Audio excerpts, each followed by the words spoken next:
with them. They'll be like more. Right. I'm not sure how this is working. You don't know how close to center. To be honest. Can you do anything with carrot greens? They thin your blood. They thin your blood. Like aspirin.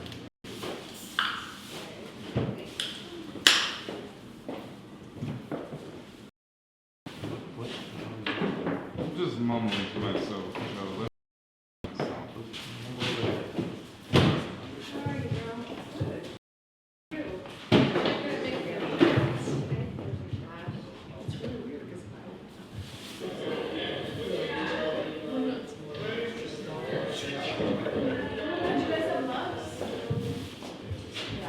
Yeah, we got mugs.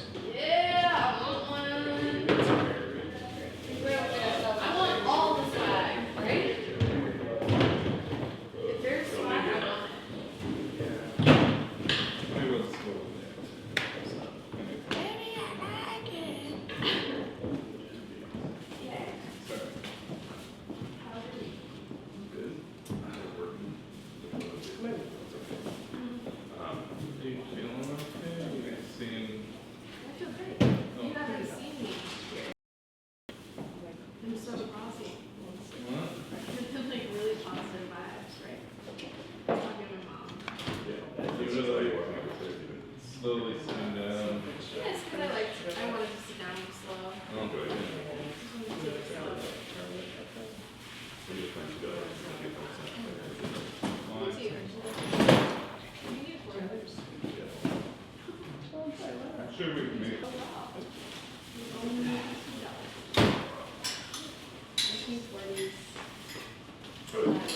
Is it? Vintage.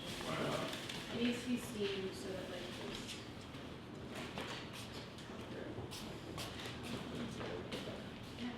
it's the pattern, it has this cool Oh, like pocket thingies, thing? pocket. Like our kind of. Yeah, the nerdy pattern. And then I got two pairs of pants. I just didn't want to take them off. I just like, I would try them on. They're kind of weird in the shot. And they kind of look Yeah, it's good. That's so great. nice. And you can roll. What do you call it? What else? It's my favorite. Where? There's one in the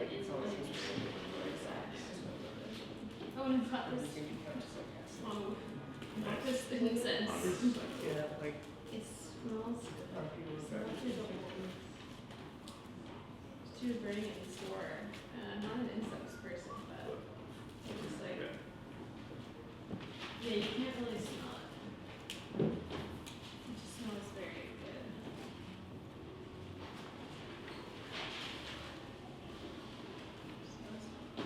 Oh, and I had a nice breakfast. It was really easy.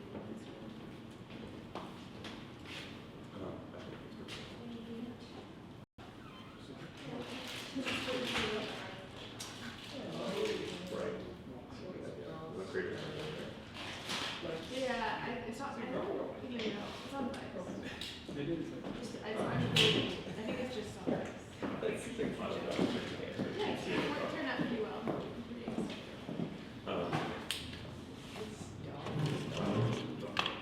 I'm not so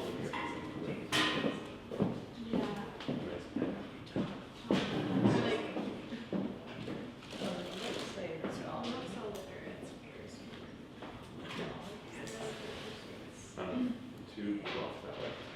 I had it just occurred in my tank. Well, that sounds kind of fun. You might be walking, maybe it's like that.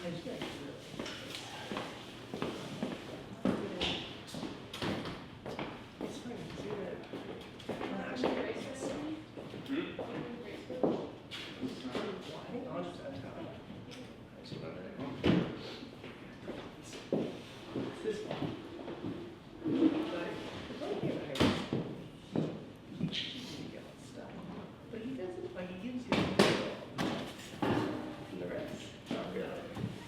He gives us because like he's making these drinks, and kept making, he didn't ask for some.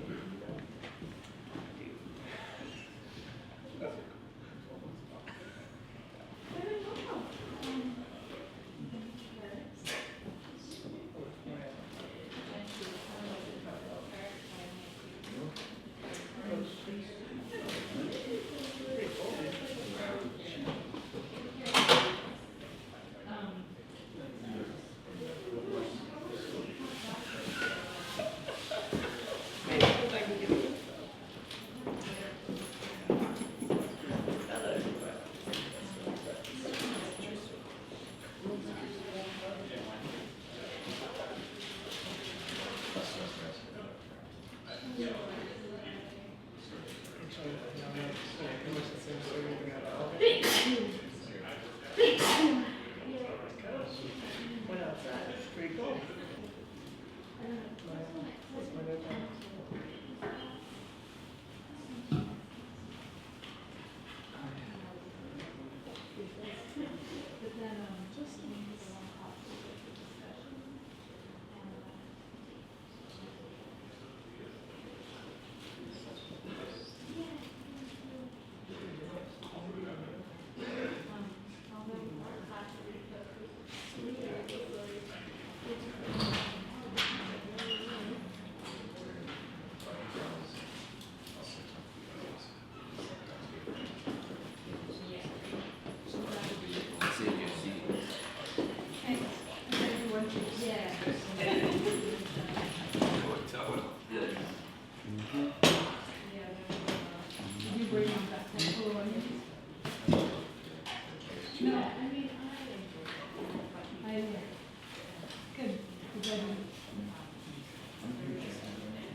The computer.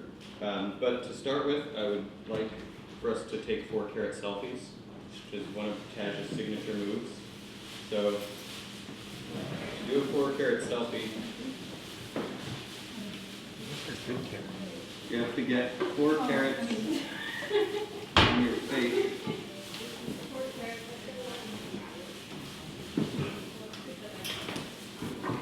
Did you ask him for 6 on this? I've never done a 4-carat selfie before. There are instructions. I don't know what the best. Do they all go in your eyes? I think they all go in your eyes.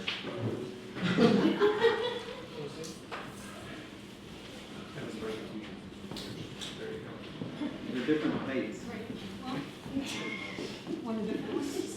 So everyone has to build a picture. You can do it on your chair. I saw a picture of a child doing this. Why can't I do it?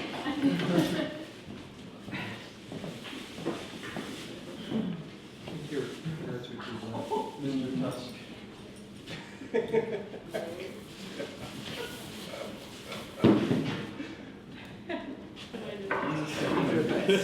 Mr. More or less title. Wait, it's only 3. It's easier.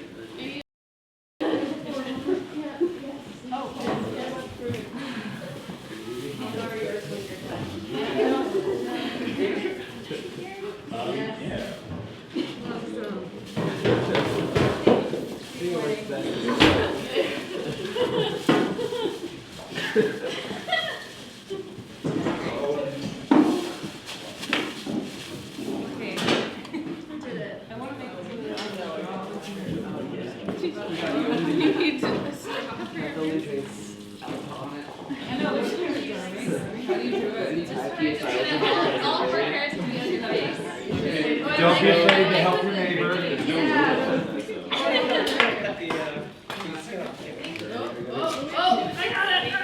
You have to take it yourself, I guess that's. Someone get into that. I'm here.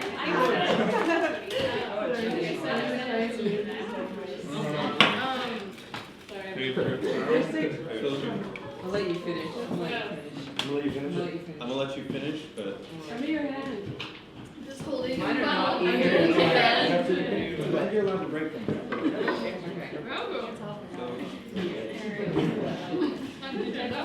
Not yet. Okay, cool. Number 4, carrot selfie.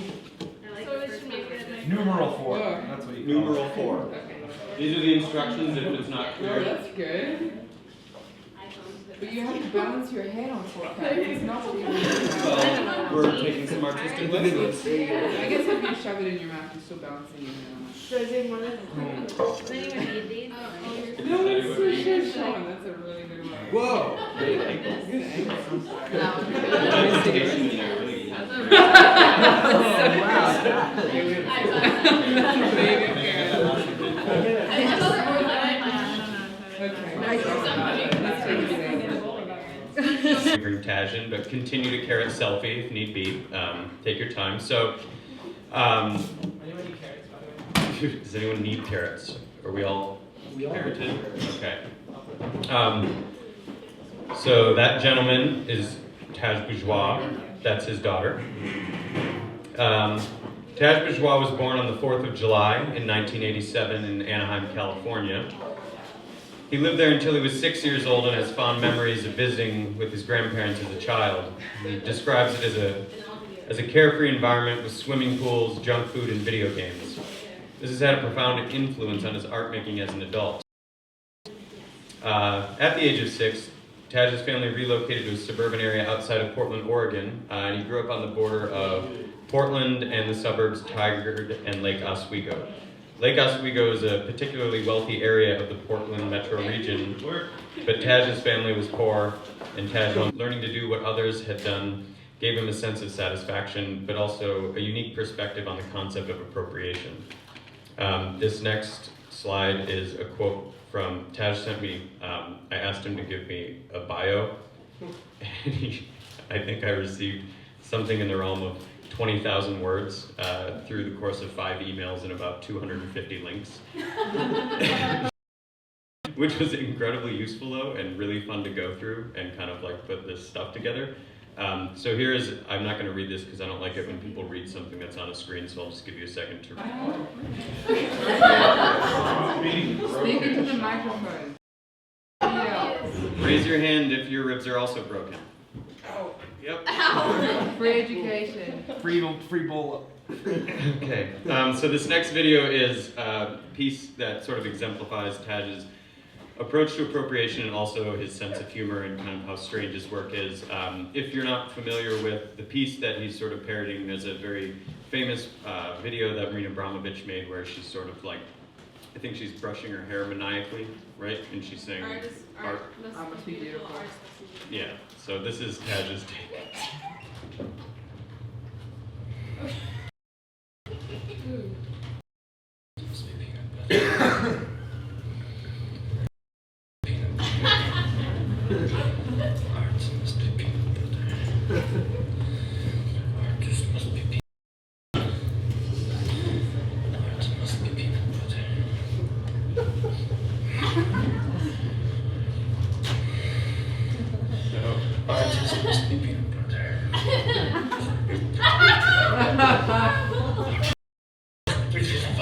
This must be peanut butter. Oh, this must be peanut butter. Art must be peanut butter. Oh, this must be peanut butter. Art must be peanut butter. Oh, this must be.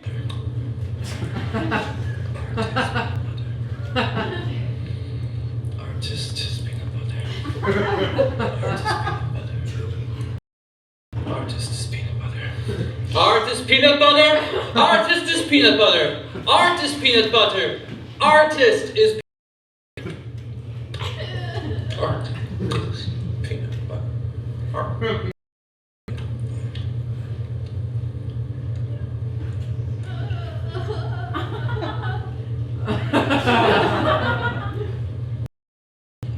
It's art. Art must be peanut butter. Art must be peanut butter. Artist must be peanut butter. Learning as many tricks as possible, and of course as a skateboarder it's not just about tricks, it's about the context, the spots. Watching all the videos and all the magazines, you gain a very critical eye for architecture conducive for your art practice, and not just IRL, but like through videos and photos alone. I gained a great deal of sense for composition. At this point, I was a performance artist, which was very well suited for curating spaces because you can't just skate. You can, but ... So I developed an aesthetic for performance and context, I suppose, and still I think it's important to note how much I looked up to the pros. Like I realize now that treating the art world pros like I do skate world pros. Their art I view much like the skate pros in terms of trick selection, context, style. It's weird and hard to explain, but I wouldn't be where I am today if it wasn't for this outlook. So let's skip to graduation. I made a kick-ass skate magazine for my thesis. Yes, my high school required some kind of thesis project. Clackamas is a lot like Lake Oswego, but I was still poor as fuck. In some ways, I guess that made me care more about my thesis project than most of the other kids. But at the same time, I couldn't possibly give a fuck about college. As far as I knew, it was more school that you had to pay for, and you couldn't even learn about the things that you loved legitimately. Maybe you could, that's what I thought at that time, not sure. So anyways, I graduated just fine, moved out that summer. My mom had 2 more kids with my stepdad, by the way. So we were living in a 3-bedroom apartment with 7 people. I had finally become privy to the internet, and my main focus was MySpace. I then lived in an apartment alone in Milwaukee. Milwaukee is a suburb that's slightly south of Portland. Yuck. I spent most of all my time on the internet and drinking coffee. It was a weird time, a weird introduction into adulthood. I lost my virginity because I finally felt I had the time to, and then I spent all my time trying to hook up.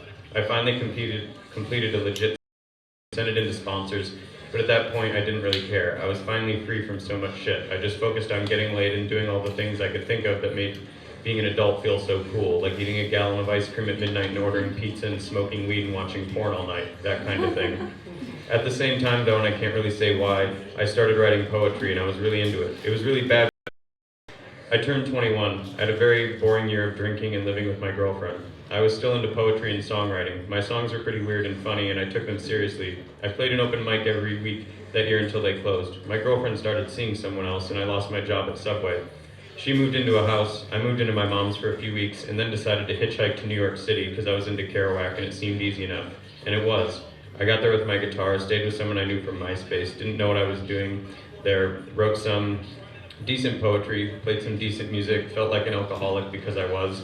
I still am, though it's always been rather mild. I've always struggled with how to deal with it. I wasn't there more than a month. My girlfriend wanted me back with her again. Things sucked. Now I'm 23. How the days go by and what have I done? Wrote a lot of bad poetry, but I'm starting to like it. Wrote a lot of songs, but they aren't what I want to listen to, and my music is such a weird thing to dedicate myself to. I liked the performance. I liked writing the lyrics. I liked being a weirdo. My skating was still legit, but to whom? This was not a question, but I loved the audience, the feedback, the community, etc. Guess what? I became homeless again. I couch surfed and slept in an abandoned 3rd-story building where I used to. It was bittersweet. So yeah, I'm 23, I'm homeless, but I save $150 and buy a plane ticket to Maui. It's September. I bring my skateboard, and while I'm there, I hold cardboard signs outside of Walmart asking for work, and I get hella work, landscaping mostly.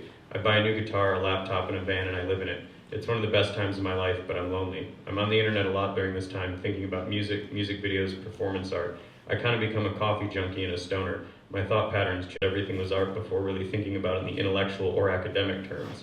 I did that for 6 months, but then heard that everyone was getting hella school loans and going to college back in Portland. So I thought it's time to come back and try that. In Maui, I did a lot of skating, a lot of alone time, and a lot of weird writing that was kind of venturing into conceptual art ideas. Like, I'd spend a night drumming naked in the jungle and then go to Starbucks and use the Wi-Fi and watch Animal Collective music videos and get high and think about myself nailed to a cross in the jungle. And well, weird thoughts, and it felt like art. It's a weird mindset to obtain, but slowly over the years I realized skating wasn't any better than music, any better than poetry, any better than photography, any better than painting. I just had to find out what really made me feel good, proud. Like I was fulfilling my dreams, I suppose. Maybe the drug use made my dreams spectacular. I can't imagine what is considered normal dreaming or what kind of dreams people imagine when they imagine fulfilling their dreams. I realize it's metaphorical, but for some reason I place a lot of value on my imagination.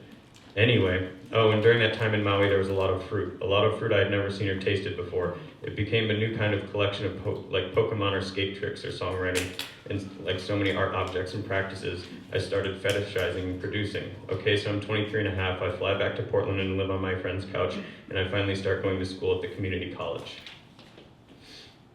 When Taj got back to Portland, he enrolled in Portland Community College and bought a vial of LSD. He and his longtime girlfriend got back together. After a few terms, he realized that he wasn't loving his studio art classes. What he was loving, though, was taking acid.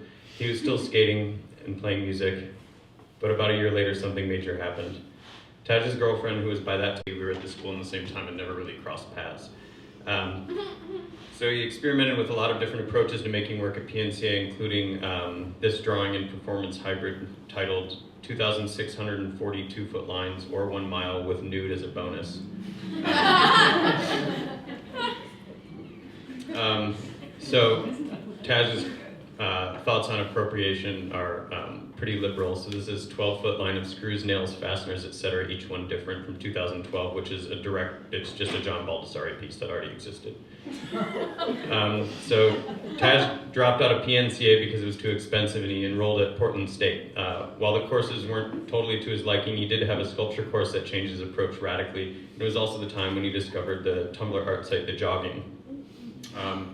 Inspired by their employment of everyday and or lowbrow objects to stage ephemeral situations, he started to kind of like understand this visual vocabulary and participate in it.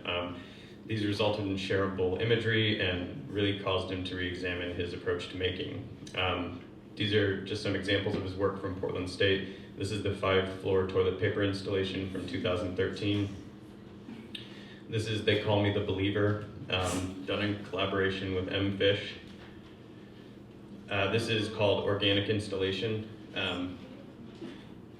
Around this time, Taj also started working with an artist, Matt Levitt, with whom I worked at PNCA. And he started to think about everyday occurrences as worthy of documentation. These are just some more of his pieces.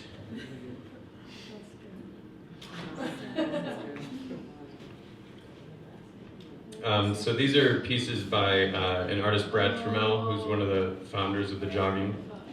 Huh? Did you say no? I like this. Oh. Are you upset with yourself? No, it's good. So these are the locked Doritos tacos that Brad made a couple years ago. They were on his Etsy store. And Taj started to like understand this vocabulary and shareability and why people would reblog certain things or what types of things caught people's attention. He also used sort of like homages / critiques to existing jogging content. So this is locked pineapple. Oh,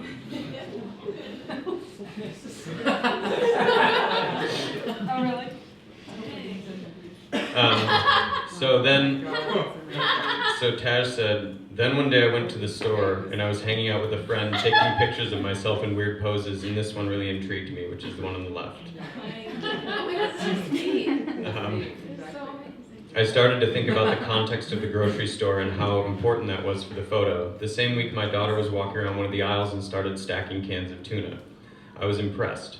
So I started to write down art ideas that I could possibly realize at the nearby Safeway. I like / hate Safeway as a place to buy things, by the way, but the white floors, lighting, and lack of customers made it ideal. So one night I got stoned and went to the grocery store with a list of art ideas. Ghost, and then the one on the right is called The Jogging Receives Expert Evaluation on Antiques Roadshow. Taj started to involve others in his grocery store work so that he wouldn't have to set up a tripod so that he could do things a little bit more quickly. So I think his wife took this photo and he started to receive a lot of positive response from regular and so this is a video that Taj made that's called Potatoes Triptych, I believe is the name.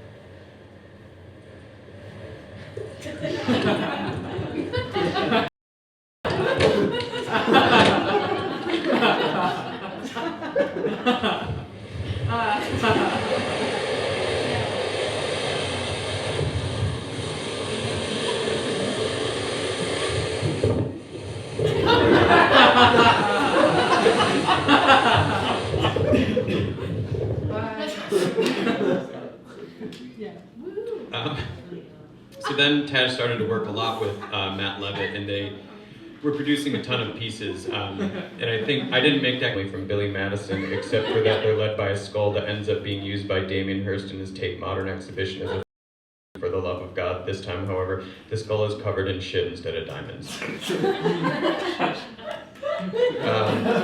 Needs more. The piece on the left is called Coffee Table, and Taj made that after somebody turned him on to Erwin Byrne. So that is another Byrne piece on the left, and then Taj, well that's Matt Levitt in the photo, but that's Matt Levitt and Taj Bourgeois' piece, Meditating in a Circle of Mrs. Butterworths. Taj has talked to me about how he considers ideas to be the greatest medium of all, and I feel like that has a lot to do with why his works are so kind of like momentary. They can exist in this digital form that's shareable and free, and a lot of people can enjoy it and look at it, but it's sort of like the idea or the concept of doing it in the first place and kind of looking at this, especially people, and I had you guys read the Accidental Audience essay, as these images are blogged and brought into different networks of this image of Matt Levitt meditating between Mrs. Butterworth's comes through someone's looking to experience artwork, and they're just like, what in the actual fuck is this person doing? So these pieces, the one on the left is called Sensitive Artist Has Acid Flashback While Painting His Toothbrush and Enters a State of Delirium. Creating a 2-second sculpture that seems to last for eternity. It's not outrage, it's just you didn't earn your time in that gallery space. You're posting it as if you were being displayed, but even if you weren't posting it, would you take your work into other people's galleries in, say, New York and take pictures as if you were asked to put it in the space? It's just the fact that you aren't part of the gallery. You are acting as if you were displaying your works in a show that isn't for you, and you're crashing it. First of all, who's to say under what circumstances art can be made without disrespecting somebody else's beliefs? The fact that I like to sometimes document my work in galleries, this is Taz responding. Okay, first of all, who's to say under what circumstances art can be made without disrespecting someone else's beliefs? The fact is I like to sometimes document my work in galleries. I wasn't invited to participate because the space holds a romanticized context that satisfies my old school values, and I like to give things gallery context because it just looks good, and that's where my pieces often end up. Is it disrespectful to the artists who are concerned with the physicality of their objects being displayed for a month? I wouldn't know they haven't contacted me, but you seem to think it's an issue. Personally, I welcome any response to my work regardless of an interloper's intent. Why should one feel disappointed and not validated? I've got little delusion in regards to the sanctity of the art object, let alone my own artist persona. I'd make art regardless of being accepted, curated, or whatever. My intervening with the space is often a reaction to the works themselves. And do you think an impromptu collaboration is somehow a distasteful response in comparison to merely viewing it with your eyes and then talking about it? While the skull ends up in a trash bin and is used by Damien Hirst as a follow-up to For the Love of God, this time, however, the skull is covered in shit instead of diamonds. Then Taj's camera broke. His ideas grew dank during this time, though. The next piece is pretty great, and actually was in Art in America. It's called All the Dishes Sink with a Cherry on Top. So Taj didn't abandon painting, but really started to think about paint as sort of just an approach to making objects or events or things that he could photograph. Oh shoot, I didn't put the titles in there. I think the one on the left is called Fountain, and the one on the right is called something like Houseplant or something like that. He also wants you to know, though, that he's not done parodying examples of famous art. This is called I Am Monochrome after Robert Rauschenberg. Taj unironically loves Andy Goldsworthy. The piece on the left is called Halo, the one on the petals outlining a tree. When Taj had a show at Vancouver City Hall, he showed a lot of his prints of his different works, but also put instructions in the gallery for people to participate in performative actions. The one on the left is the 4-carat selfie that we also did. You can send your selfies in the future to tajbourgeois@gmail.com. This image went insanely viral on the internet because people just did not have. This is called I Am So Good I Will Not Stop.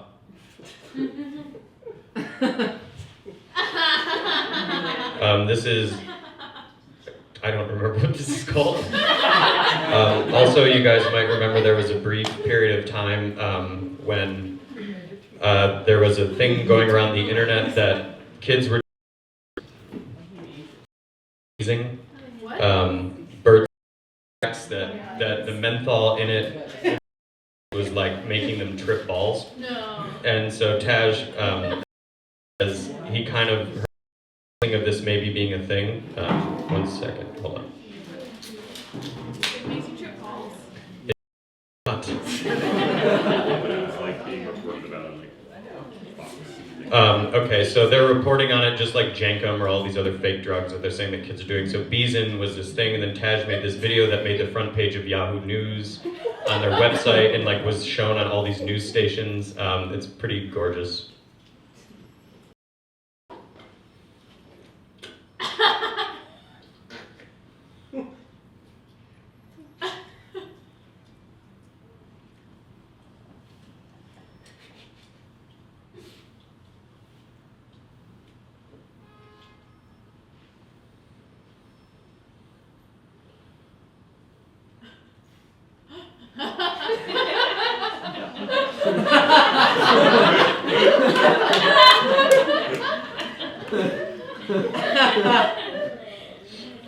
So kind of to wrap this up before we bring Taj in, I had the wonderful fortune to go back to Portland last summer, and Taj and I met up with Matt Levitt, and we made some works together, and these are some of my favorite works I've ever gotten to participate in.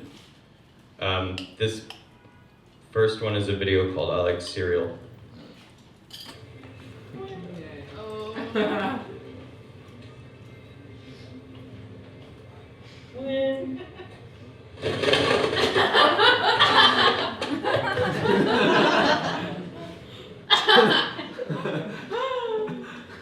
This is me, Matt, and Taj. This piece is called Food Emojis IRL. Yeah. Because I was gonna say, like, I've tried to do like art at a grocery store near Bard, and we started taking like people would dress up as a color and like stand next to the thing that matched. And they shut it down like instantly. For some reason They're just like, yeah, no. oh yeah. If I did that at like like the Key Foods in Bed-Stuy, they'd be like, "Will you get the fuck out now? Like, don't do that. You're being an asshole." This is me, Matt, and Taj. I think this is called Skipping Towards Gomorrah or something.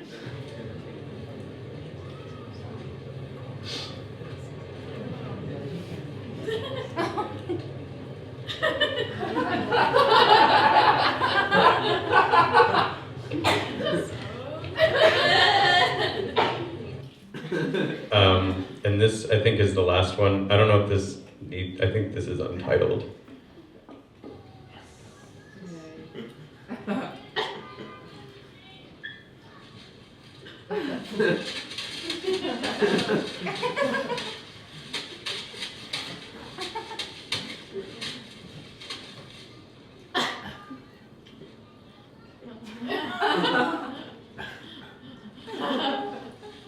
Did you buy those? We did not.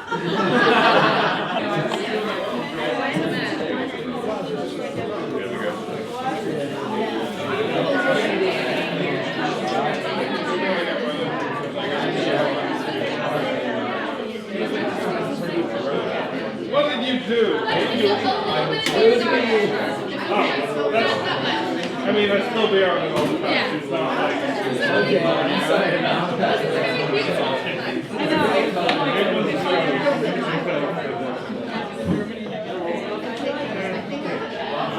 Sorry about that.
I'm just different.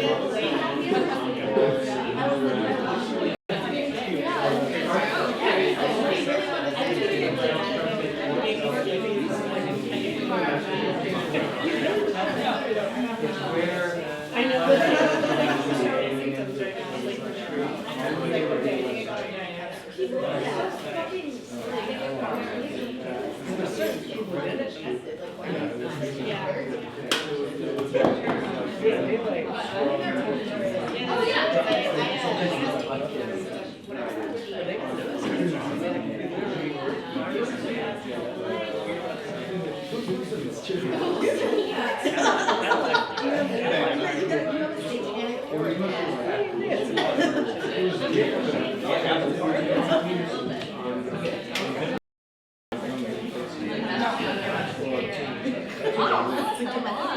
Thank you everyone, my Facebook feed looks fucking amazing. It's just everyone with carrots on their faces.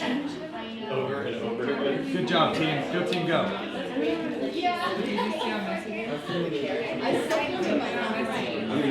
Oh, I'm texting. Are you guys gonna take over the current chat? Okay, you see the bubble with the plus sign? Do that to you. Yay! Just read all of our messages. Not yet. Don't delete our messages. The insurance company. Look what I brought. I just went last, you get on days ago. No, wait, only Clearance wasn't tested. Yeah. That they want, they want to approve an inpatient.